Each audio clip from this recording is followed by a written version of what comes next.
Welcome to a special edition of the Bob Ryan, Jeff Goodman, Gary Tanguay along for the ride Zoom and podcast. We are here to celebrate the life and career of Bill Russell, who passed away at the age of 88 years old.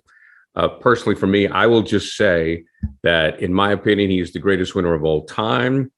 And I did have a brief interaction with Mr. Russell later in life. I had a chance to interview him a couple of times. And the thing that he always conveyed to me, that he wanted to be known as a man, as opposed to just an athlete. And I think that says all you need to know about if you were looking for one sentence to sum him up, that would be it.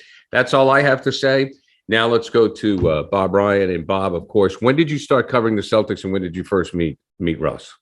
I met Bill Russell after his playing career ended, when he was coach of the Seattle Supersonics. My first year on the beat was 69-70, the year after Bill Russell retired, along with Sam Jones. And when he became coach of the Sonics, and during the course of my travels, I encountered Bill Russell and found him to be friendly and charming, informative, and engaging, not companion, I shouldn't say, but interview subject. And I got to know him later on a little better when he was a broadcaster.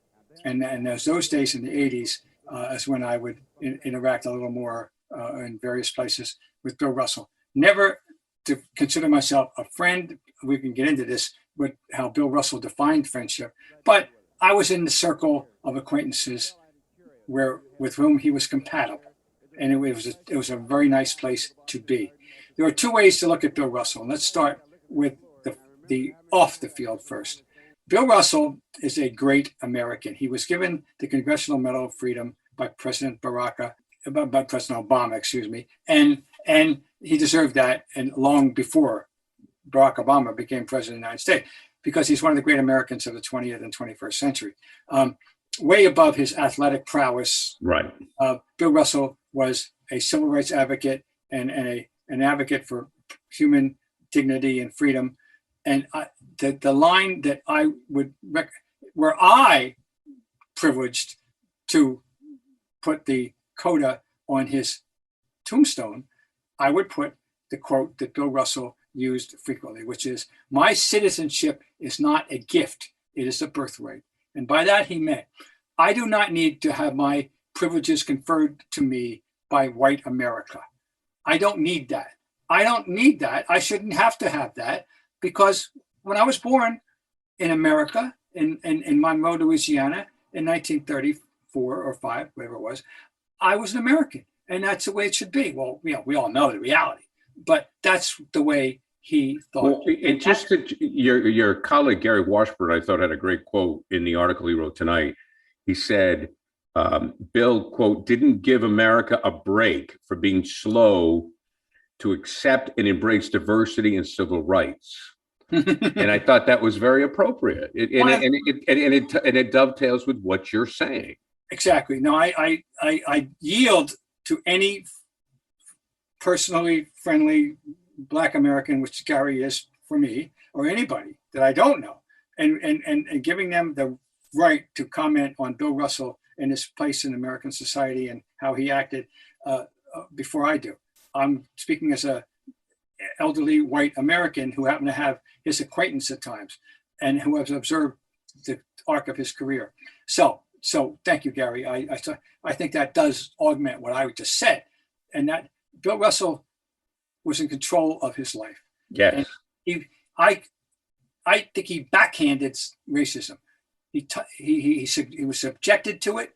He was hurt and harmed and infuriated by it. But in the end, hey, screw you. That's Bill Russell. And he prevailed in his mind. And he died, I think, I would like to think, peacefully, in terms of the fact that he did everything he could to show the world, this racism thing is nonsense. And it's stupid, and it isn't going to change me from being who I am. That was Bill Russell. That's the Bill Russell, the American citizen, the great American and the proud Black American. Well, when I had a chance to interview him, that's when he returned to Boston, and they retired his number, and it was really to help his daughter's cause. His daughter was working with Big Brother, Big Sister, and I think Yeah, he did that to give her the publicity. He did it for her. He certainly yeah. didn't need it. And that's when it was a who's who at the Garden.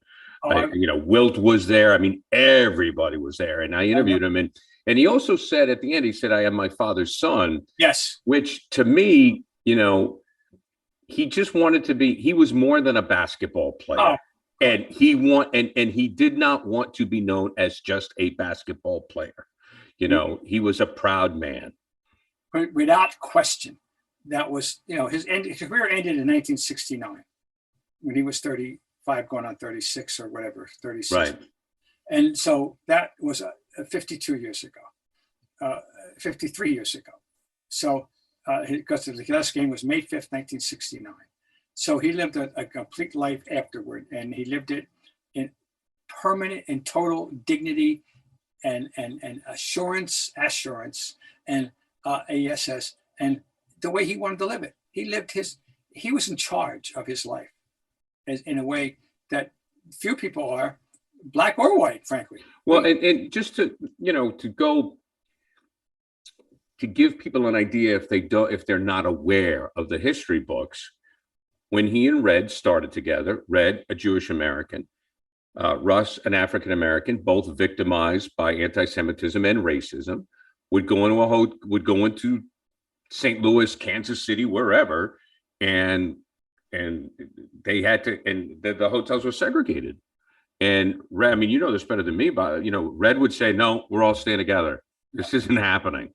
Right? These are the types of things that he experienced, and then, of course, victimized by vandalism in his home.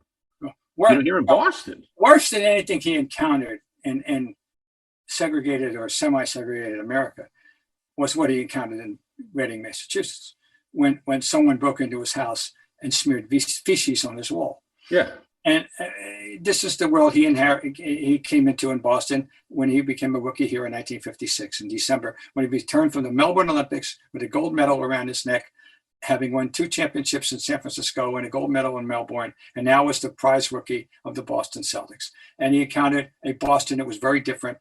I hope to God that we can say than that Boston is today. And sure.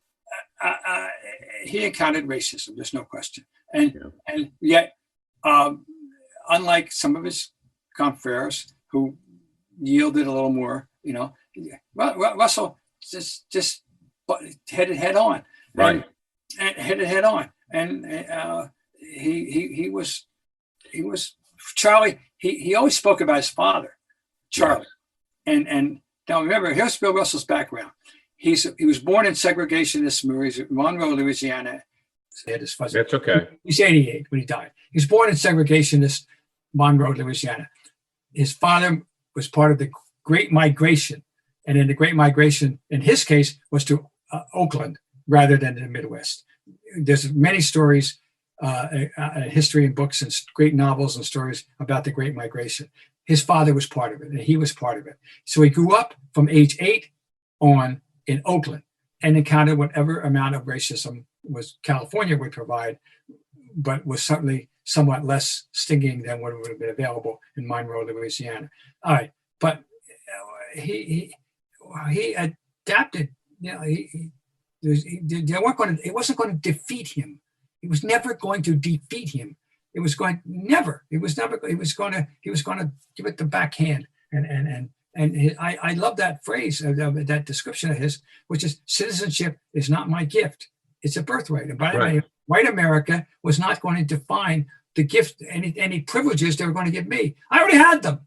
I don't need Whitey to tell me that I could do this or that, whether it was go to a lunch counter or vote or anything. That was Bill Russell's credo from forever. And he applied that to his daily life for the rest of his life, And now to talk about Bill Russell, the player. Yes. The greatest winner of all time. You just mentioned 2 NCAA championships at the University of San Francisco, gold medal, and 11 NBA championships in 13 years. During one of which he was hurt. I will, in 58. Right. I will give the Sixers an out. In 68, Billy Cunningham was hurt and did not play. And he was a very important component of the 68 Sixers, who the Celtics beat coming down from 3-1. So if you want to offset them, I'm not going to fight that. But we do know, documented, that he competed for 16 championships from 1955 until 69, 2 NCAAs, 1 Olympics, and 13 NCAA, and his teams won 14.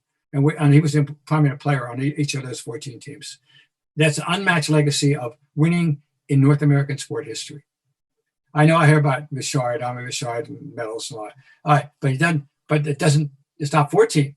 It's 11, I think. So anyway, and so if I'm wrong about and exaggerate, the fact is he was a documented great winner, the greatest in North American sports history to win games. And the other one is, and I love this one, and I'm proud of coming up with. I came up with this one, and which is that in 21 winner take all games, which means every NCAA game, because every NCAA game is win or lose. Right. Every medal round game in the Olympics, because you can get to the medal round having lost a game. But of course, 56, they didn't lose any games. But every medal round game and every NCAA best of 5 or best of 7. 21 times Bill Russell's teams faced elimination, and 21 times they won. Yeah. And so I submit confidently that's an unmatched legacy in North American sports history. Well, let's talk about how he did it, because they did not keep track of the block shot, I believe, right? No, so they did not. So what Tommy Heinsohn used to tell me often when he talked about Russell's game is, Russ may have 2 or 3 blocks in one possession, or to start the fast break, Russ knew where to tap the ball. Correct. Right? Yes. So there you go. Now that would start the legendary Celtics fast break. So he was a defensive mastermind in that. And I always look, when I saw the tapes, look, what did I know? I was born in 64. I just feel that Bill Russell could have scored more points if he wanted to, but he knew that wasn't the way to win the game.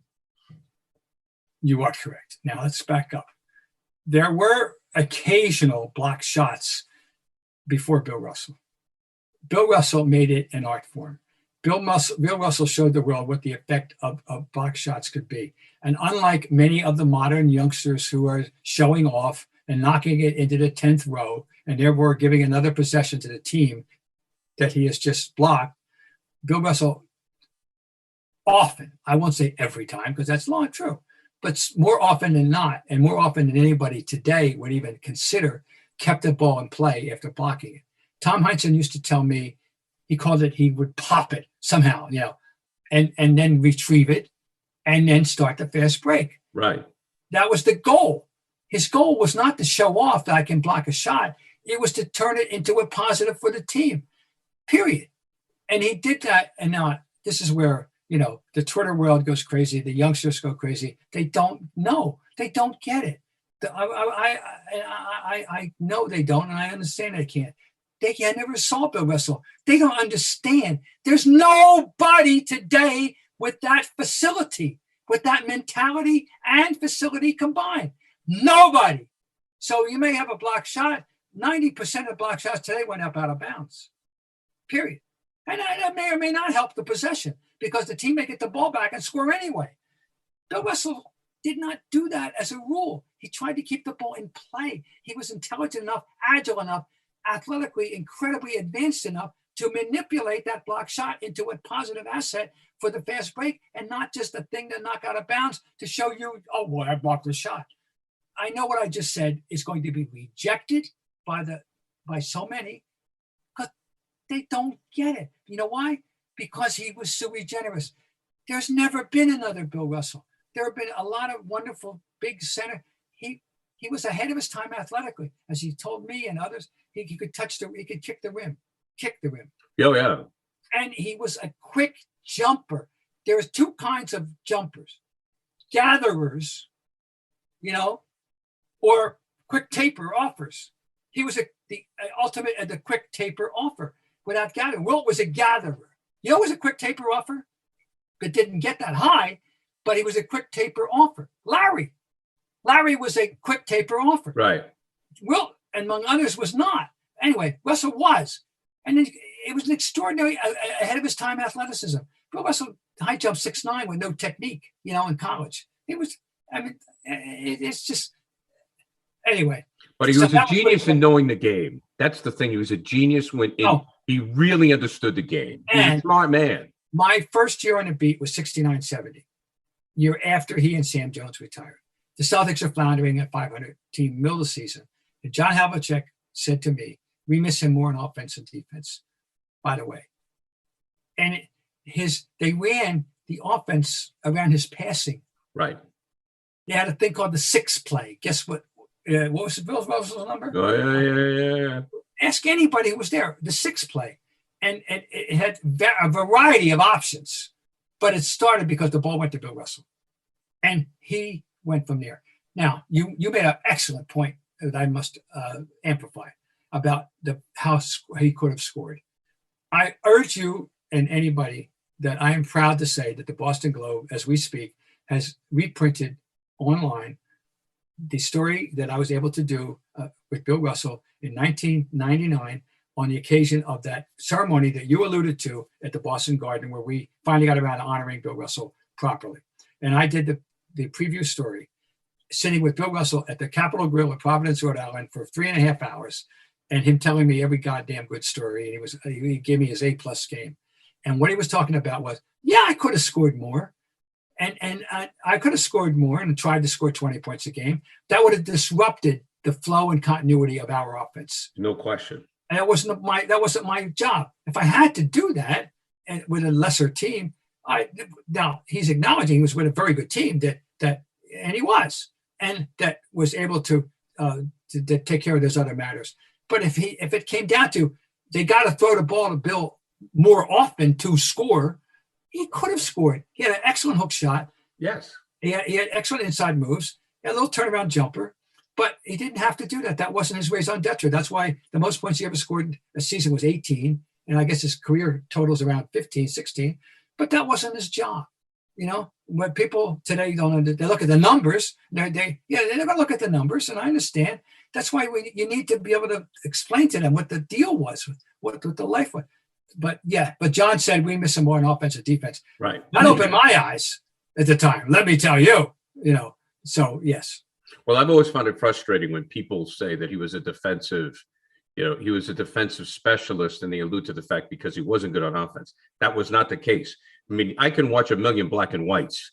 I don't have to watch a million black and whites. I can watch 2-3 highlights, and I know that this guy could have scored whenever he wanted to. He was a 20 points a game scorer in Easy. Yeah, I mean, but he could. It would have been. It wasn't even an issue. He could. But it comes down to the fact that Bill Russell's object was winning the game. There's no doubt. And no one could figure out how to.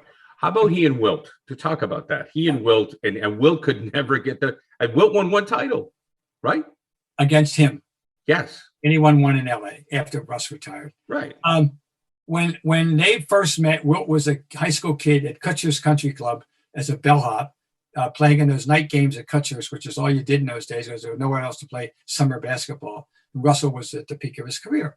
And so that's where they first met. And then Wilt enters the league in 1959 as the phenomenon. And Russell's already entrenched 3 years into the league. And immediately a rivalry ensues, naturally, because they were by far the two best centers. And first they were friendly. And there are legendary stories about Russell dining at Wilt's house in Philly before a Philly game and vice versa, Russ dining up here. And they stayed as frenemies for most of the 60s. And then when Wilt went to LA in 69, okay, it changed.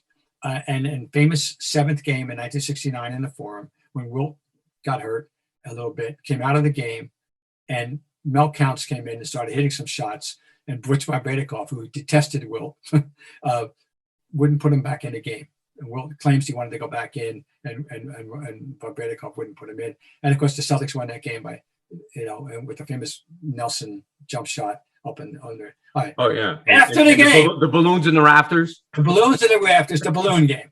Russ went off a little far, and I don't know, it was not that night, but at some point in the aftermath, implied that he would have never come out of the game. Right. And indicted Wilt for coming out. And Wilt obviously didn't take well to that. And their relationship got frosty for X number of years. I do not know when they resumed, but I do know this.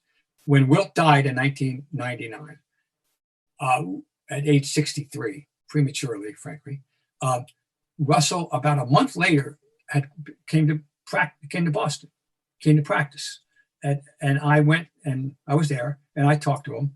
And he told me that he and Wilt had reconciled and were basically speaking. I do not remember he said once a week or once a month, but they were in contact. And I said, let me ask you something. Did you two think you were two members of an exclusive club? And he said, yes. Yes, I do. And that was his respect and honor, to put Wilt on that level with him, And if you look at what he once said, and it's in that story that I am alluding to, that I urge people to look at online on the Boston Globe from now on, it's out there right now. He said, when we first encountered each other, he said he was X points taller, 4 inches taller, X pounds heavier. He said, but I got to show up. And we all know that Russ neutralized Wilt as much as anyone ever did. Right. And had, did he have superior teammates by and large? Yeah. And he won those championships. But the psychology, he played Wilt psychologically in a way that no one else did. No one else did. Trust me. Well, in one of the TV shows that you're not a fan of, Winning Time, Jason Clarke, who played Jerry West, tells the story to Magic how Julius was working him over. And he said, Russell used to invite Wilt over to dinner all the time and, and alluding to the fact that he would butter him up. I don't know if he did or he didn't. I think in the early 60s, like if you go from 61 to 66, I think you're right. The Celtics had the better team. There's no question.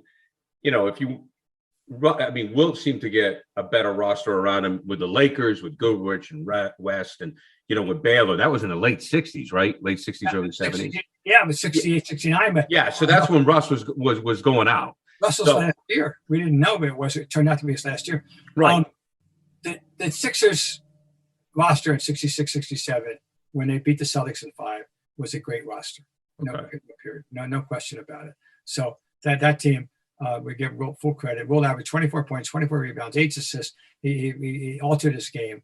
There's no question about it. But overall, one of the things that Russ would do overall, and I believe this is part of the mythology. You can either believe it or not believe it. Fine. Okay, fine. That there were nights in the routine regular season games back in the day, whether Wilt was in Philly or San Francisco or back in Philly with the 76ers, where Russ would let Wilt go around and maraud, the first 2-3 periods. Excuse me. Russ would dominate the first 3 periods. Yeah. Then with the Celtics with the game in hand, would let Wilt accumulate stats in the fourth quarter. Okay. Fuck it. I don't care. I'll let him go and let him get the numbers. We're winning. That's it. Yeah, now you can take that or reject it. I think I think that's perfectly fitting with Russell's mental and emotion, capability.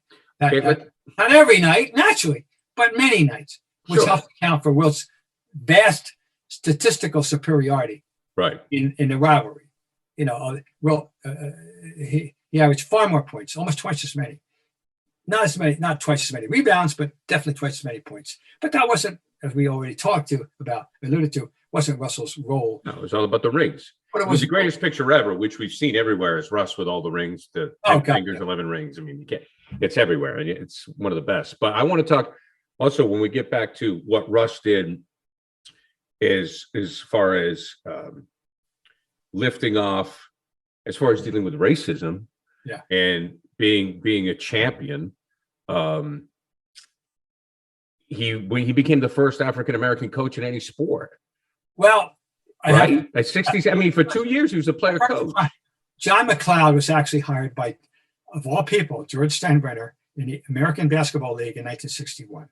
John McLeod coached the Cleveland Pipers, and the ill-fated ABL formed by Abe Saperstein, and the guy that hired him for the Cleveland Pipers was George Steinbrenner. Wow. So John McLeod was the first but that was a league that lasted a year and a half. And but it was, it was a challenge to the NBA that failed. But Russell became the first, existing prominent major sports league black coach. NFL, Major League Baseball. Yeah. But I want to make sure that we set the record straight, for John McLeod, who's a pioneer in basketball history, and give George Steinbrenner credit, frankly, but when Red hired Russ, it was the first time one of the major sports leagues of any kind had hired a black person. And Red didn't hesitate. There wasn't. It was a very obvious thing and a logical thing. And Russ, in the first year out, they don't win, and then they wins 2. And Russ was the coach. I mean, it wasn't like Red was pulling the strings. Trust me on that. No. It was Russell's team, and Russell ran those teams.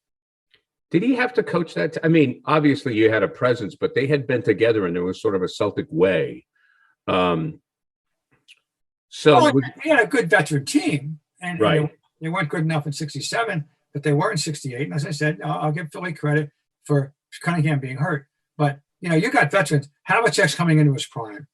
He's got Satch. He's got Nelly. He's got Sam. He's got KC. No, he doesn't have KC. He's got Siggy. He's got some players, and he's got himself. He's still playing. He's still himself. And let me tell you something. In 1969, after they finished 4th in the East in the four-team Eastern Conference, and the champion team was Baltimore Bullets, who had a great season. Right. And they went up and they beat the 76ers, and that was okay. Then they beat the Knicks, who had added DeBusschere and had DeBusschere and Reed and Bradley and Barnett. And he outplayed Reed. He outplayed him. He's 36 years old. He outplayed Reed to beat him to get there. That wasn't expected. That was. I mean, remember, this team finished 4th. They were in 48 games, and then they get to the finals. And the Lakers were the super team with West, Baylor, and Wilt. Although they hadn't had enough games together during the regular season due to injury to both Baylor and Wilt. But now they're there, and this is the super team. And the Celtics win. First game, Jerry goes off for 53, and it gets 41. And they're down. By the way, the Celtics being the first team ever to come back from 0-2. They lost the first 2 in LA, and then they came back and won 4 the next 5, and including the famous 4th game when Sam hit that jump shot that rolled around the rim and then they won Game 7 in the balloon game. Let's go ahead to an event I believe you were at, which was the first or the official retirement of his number. Yes. Right, from what I understand. Yes. Now, when I had the opportunity to interview Bill prior to the 99 event that we talked about, I said, well, what happened in 72? And he said, Red was after me. You got to retire your number. And Russ just said, look, we'll come in the morning. Just come, we'll do something, just the team. So you were there, right? Yes. The only people that were there he was in town to broadcast. 74, as I recall. Oh, 74, I'm sorry. That's okay. Doesn't matter. But as I recall. And he was in town to broadcast, which was the occasion to get him in town. And the only people there were the Garden crew and the media. Right. And they hosted it. And Dick Rayfield, the late Dick Rayfield, the great photographer, had a picture. And Dick and I did a book on the Celtics later on. And he promised me that picture, which he guarded like it was, you can imagine, like the Gordian knot. He guarded it. He said it was going to be in the book, and he didn't put it in the book. He took it to his grave. Oh my God! But yeah, I was there, and it was like before a Celtic game with no fanfare, nothing. Why do you think that was, Bob? Why do you think he wanted it that way? That's trying to get inside the head of a complicated man. He had made that an issue, whether it was about Boston and the way he still felt about Boston by that time in 74. It couldn't have been against the Celtics per se. No, well, see, I always wondered if it had something to do with that. We understand that the challenges he had dealing with racism in the city. I mean, we've talked about that, and we certainly could sympathize with what that man had to deal with. There's no doubt about it. But I always wondered if it was Bill Russell was such a team-oriented guy. Mm. You know, to him, anything less than a ring was just kind of foolish. That's what I thought. The two things he did resisted, of course, were the Hall of Fame itself, which he thought was racist at that point. Sure. You know, he later accepted his induction, but this is different. You know, the Celtics themselves, God knows, could not be accused of treating him anything but as royalty. No, well, guess what? He took it to his grave. Yeah, we'll never know. I just always thought of him as a team guy, and like individual accolades weren't his thing. I was privileged to be there. Yes, I was. That's pretty cool, though. That's pretty okay.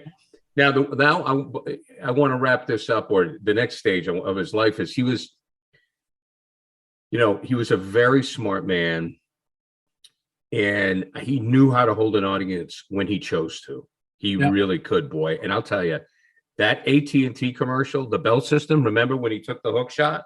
Yeah. Right. Now, when I asked him about that, he said he made it on the first take. I won't argue. No, me neither. I won't argue. And that laugh of his laugh during the broadcast became like his signature. Because that's when I fell in love. You know, 75, I'm 11 years old. 74 is the first Celtic team I really remember is 74. And then, you know, he's doing all the games. You know, Mendy Rudolph, Pat Summerall, Musburger, Russ.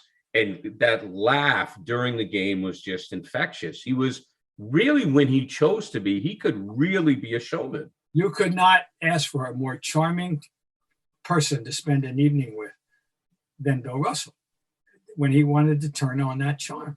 Yeah. No, you couldn't. And I was witness and privileged subject to that more than once, but certainly that night in Providence in 1999 when I did that interview, 3.5 hours closing up the Capitol Grill, and that cackling. Oh no, but it was all up to him if he's going to turn on that charm or not. Yeah, but it was there. It was there. He and Red, right? Yeah, we need to cover that because when they talk about Belichick and Brady, and we all know how that ended. But Russell and Red, just a special relationship.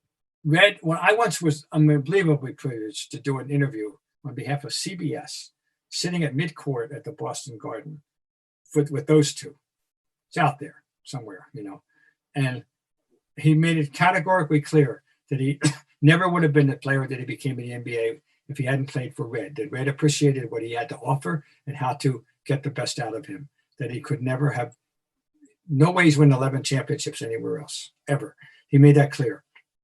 And of course, you know, Red was eternally grateful. You know, he didn't win a championship until Russell showed up, you know, period. And he knew that and he appreciated it. Now they had and Russell wrote a book about, you know, friendship and Red and him. Russell was a subject with several books, fascinating, they're all worthwhile reading. But yeah, he and Red, absolutely. And he appreciated Red's posture about the blacks going back to Chuck Cooper. Red didn't have to apologize for anything in Russell's eyes. That Russell believed that Red was an equal opportunity, you know, friend and employer. And Red had experienced it with anti-Semitism. I mean, they had that bond. Like, you know, Red could sit there and say, kind of, dude, I've been there, you know, and I think that meant a lot. I also there was a great companionship there. So and real quick, Bob, because we could go on for hours here. The other part of Red that I love and how he handled Russell is, from what I understand, Russell goes, I'm not practicing today. Red would go, fine. Russ would sit and read the paper. Red was famous for treating players individually. Right. He didn't treat them all alike. This wasn't Vince Lombardi. This wasn't Vince Lombardi, you know, okay? No, Russell got special treatment. And Red approached Heinsohn differently than he approached Sharman, then he approached Cousy, then he approached Ramsey, and Russell got his deal. And when Russell, it was known, he wasn't going to overplay Russell back-to-back games or anything like that, then he was going to sit and practice. And when he was coach even, he was known for, a player coach. He was known for sitting there reading the paper, and Wayne or Siggy or somebody else would run their drills, and they knew Russ would be there when he needed him. Yes, true. It's not a world that you can comprehend today. All right, you can't. It doesn't exist, but it did. That's the way it worked. Bob, thanks for doing this tonight. Bill Russell, just arguably the greatest player of all time. You can debate forever, whereas he and Jordan. I'm not going LeBron. Some people may go LeBron. I'm not going LeBron. But Russell's the greatest winner of all time. He was a great American. He was a great man. He was so much more than an athlete, which I know that was important to him. And 88 years well lived. I'll sell it this way. I don't want to get into the greatest player of all time. He's the greatest NBA figure of all time. Right. Yep. Agreed. Right. Bob, you're going to be busy. Everybody in the world's talking to you. Thank you, my friend. We'll see you soon. You got it.